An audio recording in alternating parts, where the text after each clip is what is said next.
السلام علیکم ورحمۃ اللہ وبرکاتہ۔ ریجنالڈ اور دوسرے تمام جنگی قیدیوں کو نور الدین زنگی کرک لے گیا اور سلطان ایوبی اس سے رخصت ہو کر قاہرہ چلا گیا۔ اس نے سوچا تک نہ تھا کہ وہ اب نور الدین زنگی سے بھی نہیں مل سکے گا۔ وہ اس مسرت کے ساتھ قاہرہ گیا کہ زنگی ریجنالڈ جیسے قیمتی قیدی کو بڑی سخت شرائط منوائے بغیر نہیں چھوڑے گا۔ نور الدین زنگی نے بھی ذہن میں کچھ منصوبے بنائے ہوں گے، مگر خدا کو کچھ اور ہی منظور تھا۔ مارچ 1174 عیسوی کے ابتدائی دن تھے کہ بغداد کے کسی علاقے میں شدید زلزلہ آیا جس نے 6-7 دیہات کو تباہ کر دیا۔ بغداد میں بھی نقصان ہوا۔ مورخوں نے اسے تاریخ کا سب سے زیادہ تباہ کن زلزلہ کہا ہے۔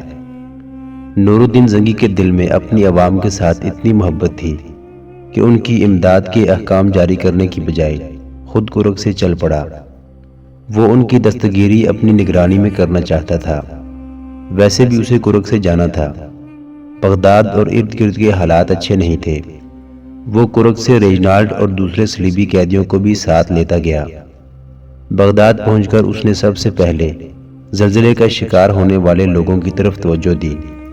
دارالخلافے سے باہر رہنے لگا۔ وہ دل و جان سے اپنے لوگوں کی مدد کرتا رہا۔ جہاں رات آتی وہیں رک جاتا۔ اس نے کھانے کی پرواہ نہ کی کہ کیسا ملتا ہے اور کس کے ہاتھ کا پکا ہوتا ہے۔ اسے تباہ حال لوگوں کی خوشحالی کا غم کھائے جا رہا تھا۔ اپریل کے آخر تک اس نے تمام متاثرین کو آباد کر دیا۔ جب ذرا فرصت ملی تو اس نے اپنے طبیب کو بتایا کہ وہ اپنے گلے کے اندر درد محسوس کرتا ہے۔ طبیب نے دوا دارو کیا، لیکن حلق میں سوزش بڑھتی گئی۔ طبیبوں نے بہت علاج کیا، لیکن مرض کا یہ عالم ہو گیا کہ وہ بات کرنے سے بھی معذور ہو گیا، اور مئی 1174 عیسوی کے پہلے ہفتے میں خاموشی سے جان افرین کے سپرد کر دی۔ یورپی مورخوں نے لکھا ہے کہ زنگی کو خناق کا عارضہ لاحق ہو گیا تھا، لیکن بعض مورخوں نے وثوق سے لکھا ہے کہ زنگی کو حسن بن صبا کے فدائیوں نے زہر دیا تھا۔ ان دنوں جب زنگی زلزلے سے تباہ کیے ہوئے دیہات میں بھاگتا دوڑتا رہتا اور اس کے کھانے کے اوقات اور پکانے کے طور طریقے بے قاعدہ ہو گئے تھے، فدائیوں نے اسے کھانے میں ایسا زہر دینا شروع کر دیا تھا جس کا ذائقہ محسوس نہیں ہوتا تھا۔ یہ زہر حلق کی ایسی سوزش کا باعث بنا جسے طبیب سمجھ ہی نہ سکے۔ جنرل محمد اکبر خان نے اپنی انگریزی کتاب گوریلا وارفیئر میں کئی بڑے اور مستند مورخوں کے حوالے سے اس کی تصدیق کی ہے کہ نور الدین زنگی فدائیوں کا شکار ہوا تھا۔ زنگی کوئی وصیت نہ کر سکا، سلطان ایوبی کو کوئی پیغام نہ بھیج سکا۔ سلطان ایوبی کو اس وقت اطلاع پہنچی جب زنگی دفن ہو چکا تھا۔ دوسرے ہی دن بغداد سے ایک اور قاصد یہ اطلاع لے کے آیا کہ نور الدین زنگی کی وفات کے ساتھ ہی موصل، حلب اور دمشق کے امراء نے خود مختاری کا اعلان کر دیا ہے، اور سلطان ایوبی کو یہ اطلاع بھی ملی کہ بغداد کے امراء وزراء نے نور الدین زنگی کے بیٹے الملک الصالح کو، جس کی عمر صرف 11 سال تھی، سلطنت اسلامیہ کا خلیفہ مقرر کر دیا ہے۔ سلطان ایوبی سمجھ گیا کہ یہ امراء نابالغ خلیفہ کو کس راستے پر ڈالیں گے اور وہ کیا گل کھلائیں گے۔ سلطان ایوبی نے علی بن سفیان کو بلایا اور کہا، تم نے 5 مہینے گزرے مجھے اطلاع دی تھی کہ اقرا میں اپنا ایک جاسوس شہید ہو گیا اور دوسرا پکڑا گیا ہے، تو میرا دل بیٹھ گیا تھا اور مجھے ایسے محسوس ہونے لگا جیسے صلیبیوں کا یہ سال دنیا سے اسلام کے لیے اچھا نہیں ہوگا۔ بیٹھ جاؤ، میری باتیں غور سے سنو، اب ہمیں اپنے بھائیوں کے خلاف لڑنا پڑے گا۔ مئی 1174 عیسوی کا دن دنیا اسلام کا ایک تاریک دن تھا۔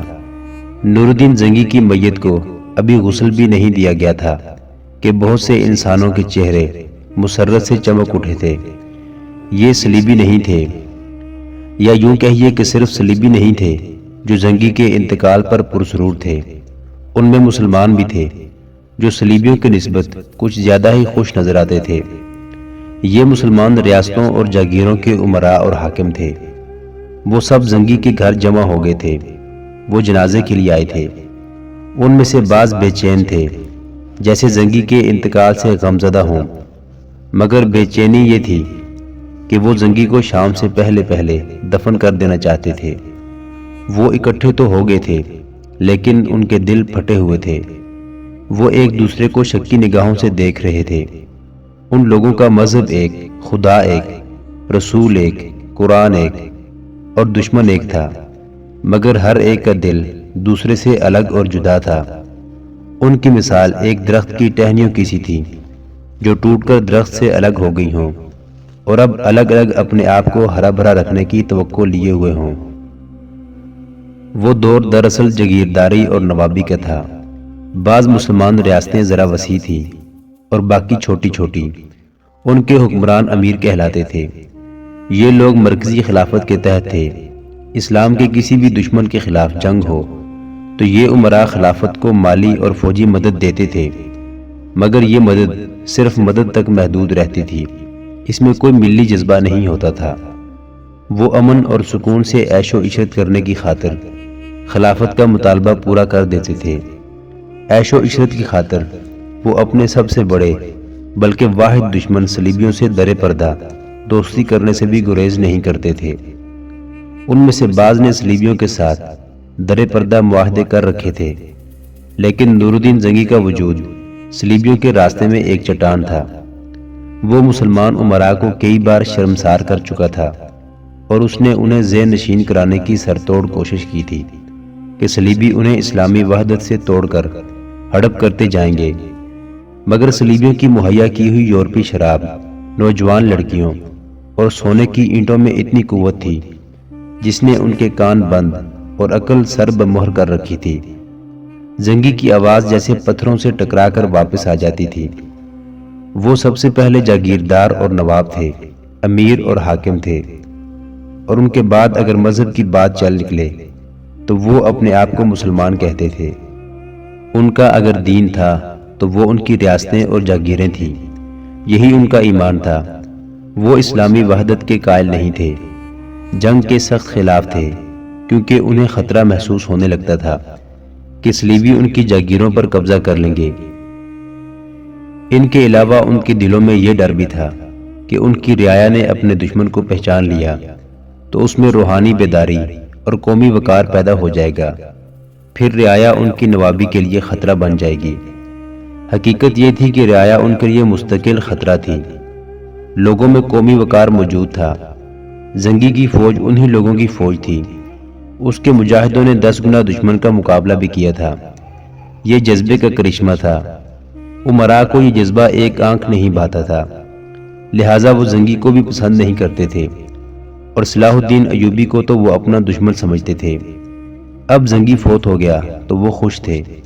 انہیں معلوم تھا کہ اس قوم میں اب کوئی زنگی نہیں رہا اور جہاد بھی زنگی کے ساتھ ہی دفن ہو جائے گا۔ زنگی دفن ہو گیا۔ صلیبیوں پر مسلمانوں کی جو دہشت طاری تھی وہ ختم ہو گئی۔ ان کے دل میں اب صلاح الدین ایوبی کا کانٹا رہ گیا تھا، جس کے متعلق اب وہ اتنے فکر مند نہیں تھے جتنے زنگی کی زندگی میں تھے۔ اب سلطان ایوبی اکیلا رہ گیا تھا۔ اسے مدد اور کمک دینے والا زنگی مر گیا تھا۔ صلیبیوں کو اصل خوشی تو اس پر ہوئی کہ زنگی کے بعد سرکردہ امراء وزراء نے زنگی کے کم سن بیٹے الملک الصالح کو گدی پر بٹھا دیا تھا، جس کی عمر 11 سال تھی۔ یہ انتخاب ان امراء نے کیا تھا جو در پردہ صلیبیوں کے دوست تھے۔ اس طرح سلطانی کی گدی صلیبیوں کے ہاتھ آ گئی تھی۔ ان امراء میں گمشتکین نام کا ایک امیر، جو دراصل قلعہ دار تھا، اور دوسرا سیف الدین والی موصل تھا۔ دمشق کا حاکم شمس الدین بن عبد المالک تھا۔ الجزیرہ اور نواحی علاقوں پر نور الدین زنگی کے بھتیجے کا راج تھا۔ ان کے علاوہ کئی اور جاگیردار تھے۔ ان سب نے خود مختاری کا اعلان کر دیا۔ وہ بظاہر خلافت کے ماتحت تھے، لیکن عملاً آزاد ہو گئے تھے۔ وہ اپنی اپنی جگہ بہت مسرور تھے، مگر محسوس نہ کر سکے کہ وہ ذروں کی طرح بکھر کر صلیبیوں کا آسان شکار بن گئے ہیں۔ زنگی کی وفات سے عالم اسلام کو جو نقصان پہنچا تھا، اسے زنگی کی بیوی نے محسوس کیا، سلطان ایوبی نے محسوس کیا، اور ان لوگوں نے محسوس کیا جن کے دلوں میں اسلام کی عظمت زندہ تھی۔ اس حادثے کو بہت دن گزر چکے تھے۔ سلطان ایوبی اپنے کمرے میں ٹہل رہا تھا۔ کمرے میں مصطفیٰ جودت نام کا ایک اعلیٰ فوجی افسر بیٹھا بول رہا تھا۔ مصطفیٰ ترک تھا۔ وہ نور الدین زنگی کی فوج میں منجنیقوں کا کمانڈر تھا۔ زنگی کی وفات کے بعد اس نے عالم اسلام میں جو تباہ کن انقلاب دیکھا، اس نے اسے تڑپا دیا۔ اس نے یہ کہہ کر لمبی چھٹی لے لی کہ اسے ترکی گئے کئی سال گزر گئے ہیں، لہٰذا وہ ترکی اپنے گھر جانا چاہتا ہے۔ وہ دمشق سے روانہ ہوا، قاہرہ پہنچ گیا اور سلطان ایوبی کے پاس چلا گیا۔ مصطفیٰ ان فوجی افسروں میں سے تھا جو افسر کم اور مسلمان زیادہ ہوتے ہیں۔ اسے معلوم تھا کہ زنگی کے بعد صرف سلطان ایوبی ہے جو عظمت اسلام کی پاسبانی کر سکتا ہے اور کرے گا۔ اسے ڈر تھا کہ سلطان ایوبی کو اس طرف کے حالات کا علم نہیں ہوگا، چنانچہ وہ سلطان ایوبی کو وہاں کے حالات سنا رہا تھا۔ اور فوج کس حال میں ہے؟ سلطان ایوبی نے اس سے پوچھا۔ محترم زنگی مرحوم نے فوج میں جو جذبہ پیدا کیا تھا وہ زندہ ہے، مصطفیٰ نے جواب دیا، مگر یہ جذبہ زیادہ دیر زندہ نہیں رہ سکے گا۔ آپ جانتے ہیں کہ صلیبیوں کے سیلاب کو صرف فوج نے روک رکھا ہے۔ محترم زنگی مرحوم کی زندگی میں عملاً فوج حکومت کر رہی تھی۔ جنگی منصوبے اور فیصلے فوج کے ہاتھ میں تھے، لیکن یہ اقدام خلافت کے احکام کے خلاف تھا۔ اب ہم خلافت کے پابند ہو گئے ہیں، ہم اپنے آپ کوئی کارروائی نہیں کر سکتے۔ اگر خلیفہ کوئی جنگی منصوبہ بنائے گا ہی نہیں تو فوج کیا کرے گی؟ صلیبی جانتے ہیں کہ مسلمان امراء میں وہ غیرت ہی نہیں جو قومی عظمت کی خاطر لڑاتی اور مرواتی ہے اور لوگ جانیں قربان کرتے ہیں۔ صلیبیوں نے امراء کی غیرت خرید لی ہے اور اب وہ سالاروں کو خریدنے کی کوشش کر رہے ہیں۔ ان کی تخریبی سرگرمیاں فوج میں بھی اور قوم میں بھی شروع ہو گئی ہیں۔ اگر یہ عمل جلدی نہ روکا گیا تو صلیبی فوجی حملے کے بغیر ہی سلطنت اسلامیہ کے مالک بن جائیں گے۔ سلطنت اسلامیہ جاگیروں میں تقسیم ہو گئی ہے، امراء کو اب راہ راست پر نہیں لایا جا سکتا۔ وہ صلیبیوں کی شراب میں ڈوب گئے ہیں، انہوں نے وہاں لڑکیوں کی فوج اتار دی ہے۔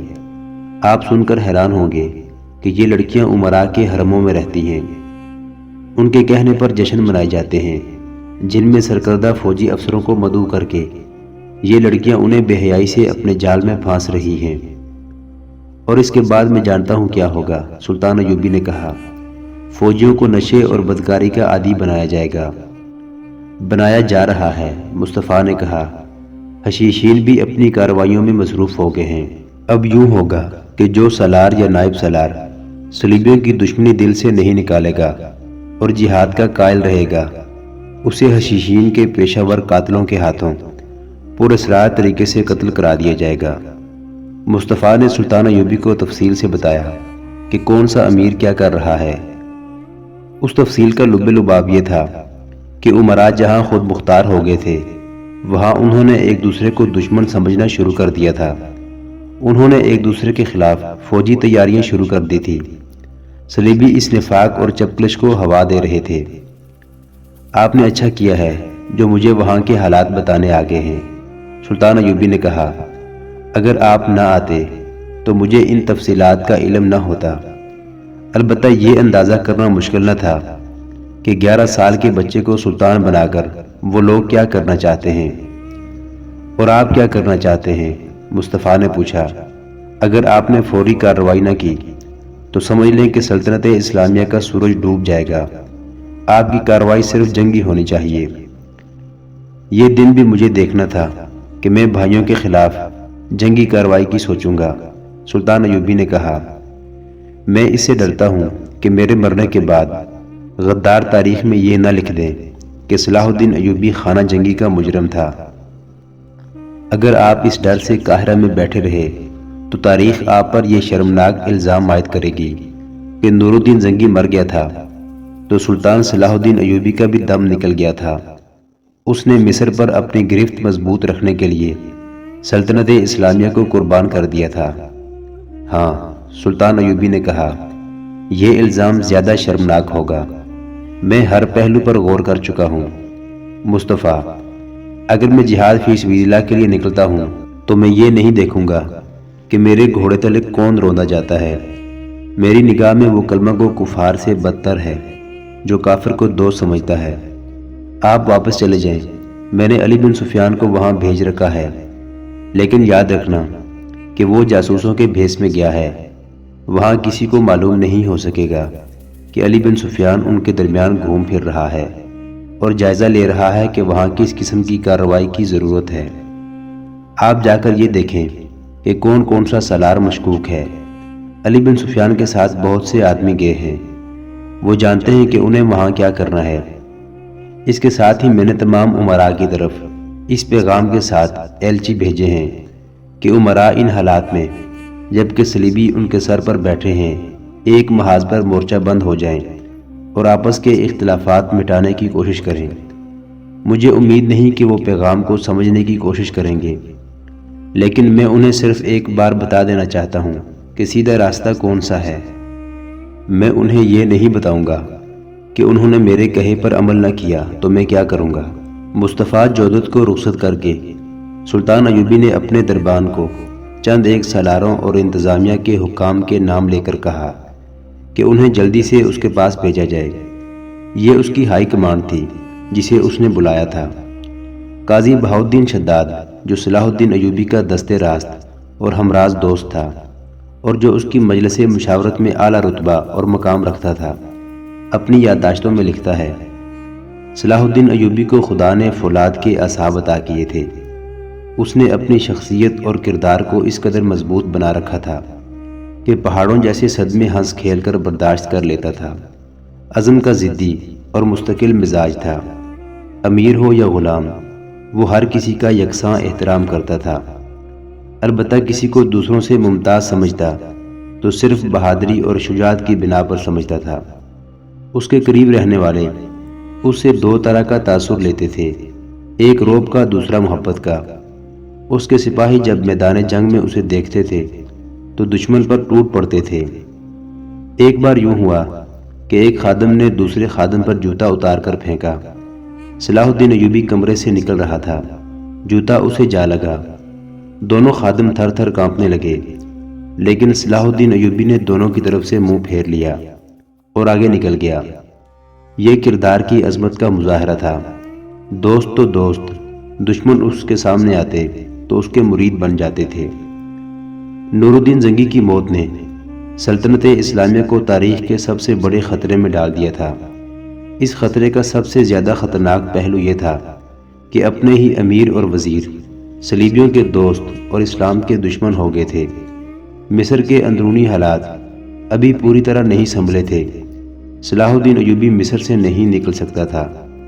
ایسے حالات میں وہ یہی کر سکتا تھا کہ سلطنت اسلامیہ کے دفاع کا ارادہ دل سے نکال دے اور صرف مصر کے دفاع کو مضبوط رکھے۔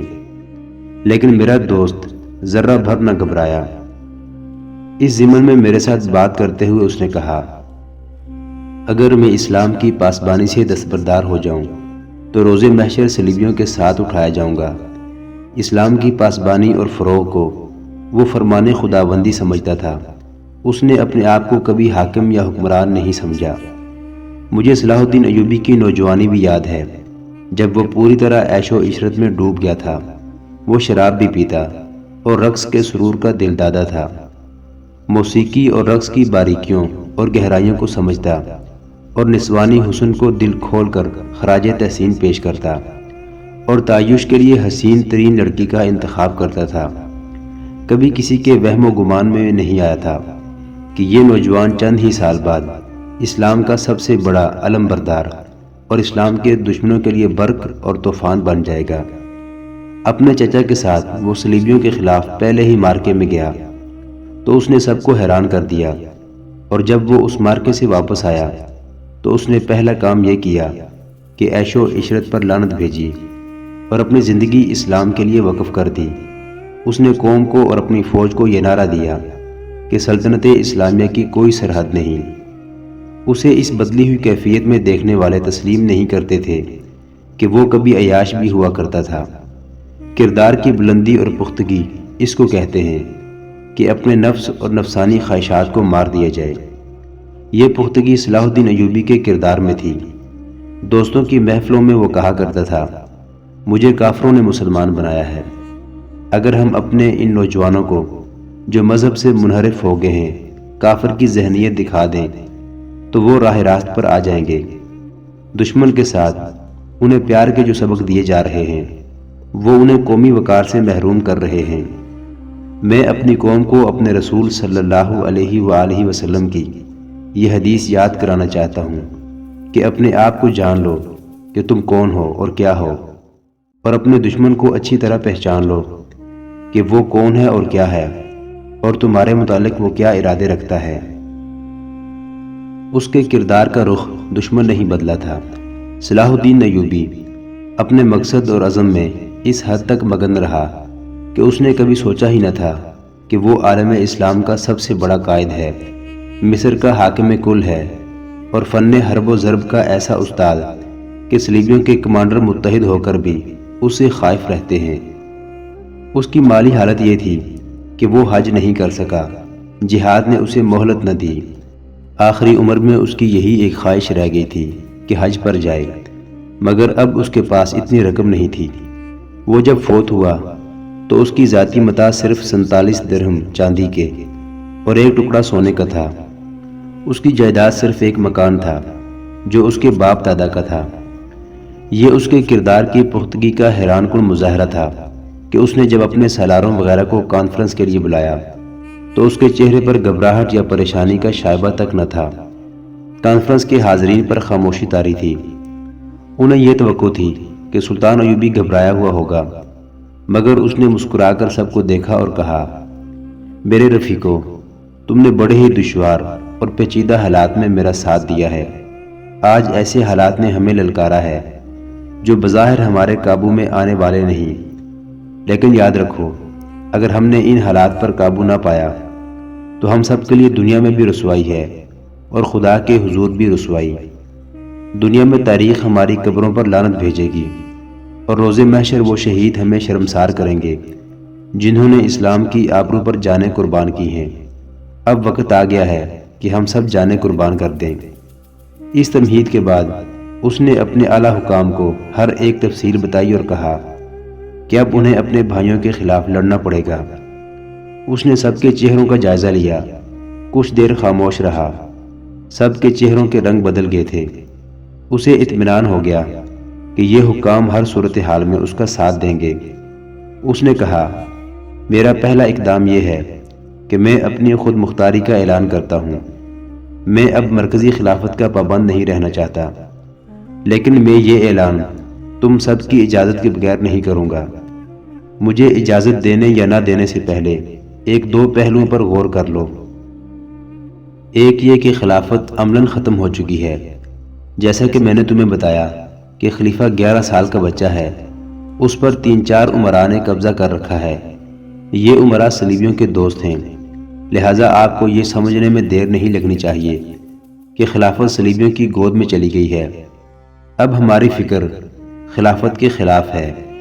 اگر تم خود مختار اور آزاد نہیں ہوتے تو تمہیں خلیفہ کے حکم ماننے پڑیں گے، اور یہ حکم سلطنت اسلامیہ کے لیے تباہ کن ہوں گے۔